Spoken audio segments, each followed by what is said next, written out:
Il n'y a pas ici que des aventuriers prêts à braver tous les dangers ou de fins connaisseurs du pays, mais des familles qui se sont toutes longuement renseignées avant de partir. Selon elles, la prise de position de la France, qui a fortement déconseillé de voyager en Mauritanie, est disproportionnée.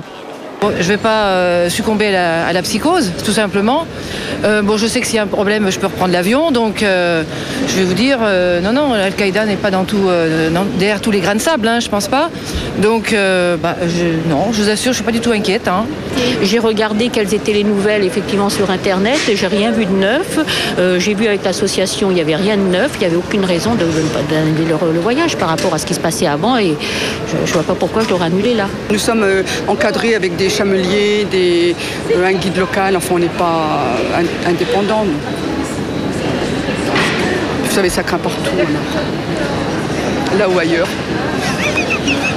La vingtaine de voyagistes qui maintient les vols vers la Mauritanie a proposé à chacun de ses clients d'être totalement remboursé ou de changer de destination. Certains tours opérateurs ont ainsi enregistré jusqu'à 50% d'annulation, mais pas question pour autant de suspendre les circuits. Ces organisateurs qui connaissent bien la Mauritanie ne veulent pas céder à la panique.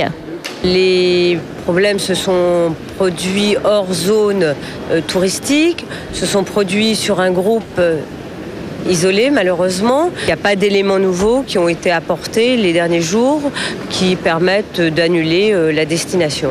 Pour d'autres tours opérateurs, maintenir les départs est aussi une question éthique. Une grande majorité d'habitants du nord de la Mauritanie dépend exclusivement du tourisme.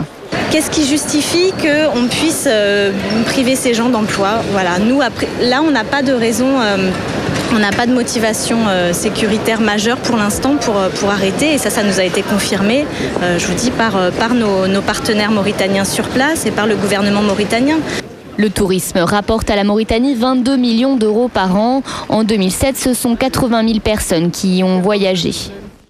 Al-Qaïda lance une menace avant une tournée de George Bush au Proche-Orient, une visite qui pour la première fois va le conduire en Israël. Commentaire Virginie Plot.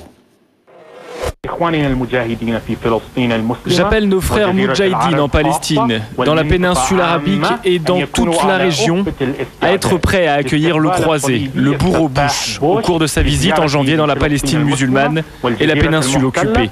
Non pas avec des fleurs et des applaudissements, mais avec des bombes et des voitures piégées.